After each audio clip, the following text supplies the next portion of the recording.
All right, so I just went to Barnes and Noble, and I like to go there every now and then. Whenever I get the chance, I go in there and I just look at books and see what's in there. And today I actually came across a good old Orwell book, 1984. And as I'm filming this, someone's looking at me and watching me. Pretty sure she lives in my neighborhood. And I'm just gonna keep filming it because what the fuck matters. So I like to, and by the way, I'm a little tired, but it feels good to be tired. I made a video on that. I actually find it very relaxing. So I like to go into Barnes & Noble every now and then and simply stroll around, pick up books, read them that catch my eye, and then buy a book if it really catches my eye.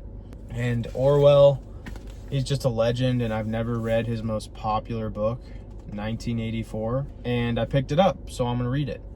And you don't have to stick to one genre. You can just read whatever you want. If a book catches your attention, go pick it up and go read it. Read what you love until you love to read. That's what Naval says, and I think that's sick.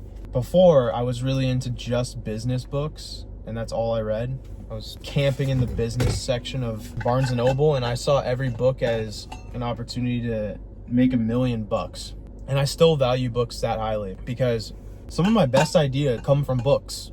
And why would you not want to read books? What are we doing? We're out here trying to get smart and we're not reading books? Fraudulent behavior. I'm also realizing how desperately I need to clean the lid of this water bottle. It's disgusting. Anyhow, let me read the back of this Orwell book to humor my bookworms in the chat who have probably already read the book. George Orwell's classic novel 1984 is the story of one man's nightmare odyssey through a world ruled by warring states and a power structure that controls not only information, but also individual thought and memory. A minor functionary named Winston Smith joins a covert brotherhood and pursues a forbidden love affair against the cold, gray backdrop of Republic of Oceania, only to become a hunted enemy of the state and of Big Brother. Now, more than half a century after it was written, Orwell's prophetic, haunting tale of conformity, repression, and identity strikes a disturbing chord. As we follow Winston Smith through his rebellion, imprisonment, torture, and re-education, we witness firsthand the destruction of the truths and freedoms that made us who we are, and the creation of a world where black is white, 2 + 2 = 5, and evil is good. Bruh.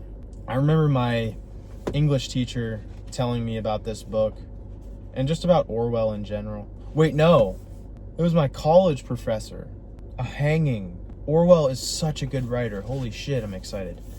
So, there's this story that Orwell writes about a hanging. It's very visual. It might be even in this. I don't know. It's a very short excerpt that my teacher showed us, and I read it multiple times. I did a rhetorical analysis on it, and basically, it might have been Nazis. I don't know. I'd have to look at it.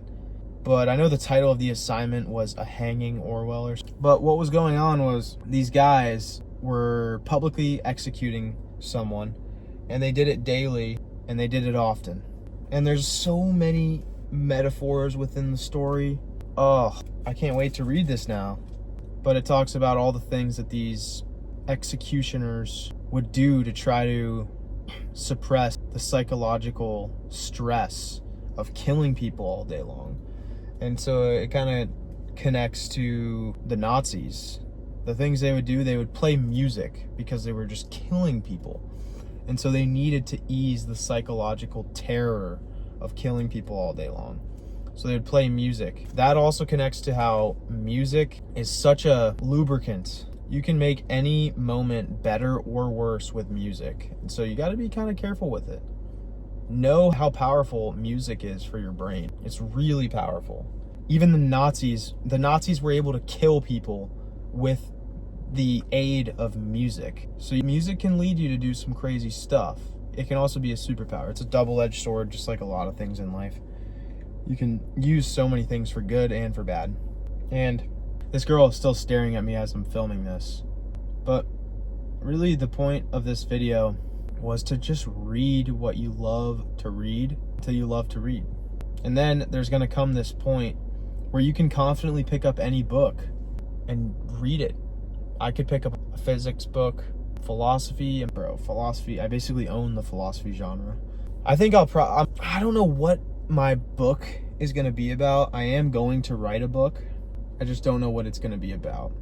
I've thought of just writing one because I think that's really fun. I love writing. I write every day in some way, and I thoroughly enjoy writing. I'd like to think I'm a good writer, but I could be wrong.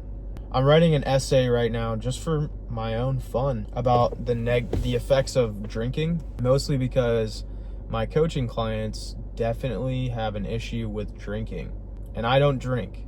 So I don't know how to make drinking work with fitness. So I'm going to learn about it, research, write an essay on it, and then I'm going to make a video on it. It's the best way to learn something. You just do an essay, make a video. If you can teach something, then you know it really well. If you can't teach something, you don't know it. I think what I'd be most confident to teach about, I know I could teach you 2 + 2 = 4. Dude, I'm so tired right now, and it feels great. I'm hitting the hay at night. Early. I am going to read this new Orwell book, though. Oh my gosh, it's going to be so good. Oh, I totally thought this girl was this one that lives next to me. She's always at the gym at around 6 a.m. Oh, poor her. But I hope you guys enjoy this one. This video is for my day ones, my ride or dies who just want to know what's good. I like to make content like this every once in a while because it keeps stuff authentic. But everyone have a great day. Ta-ta.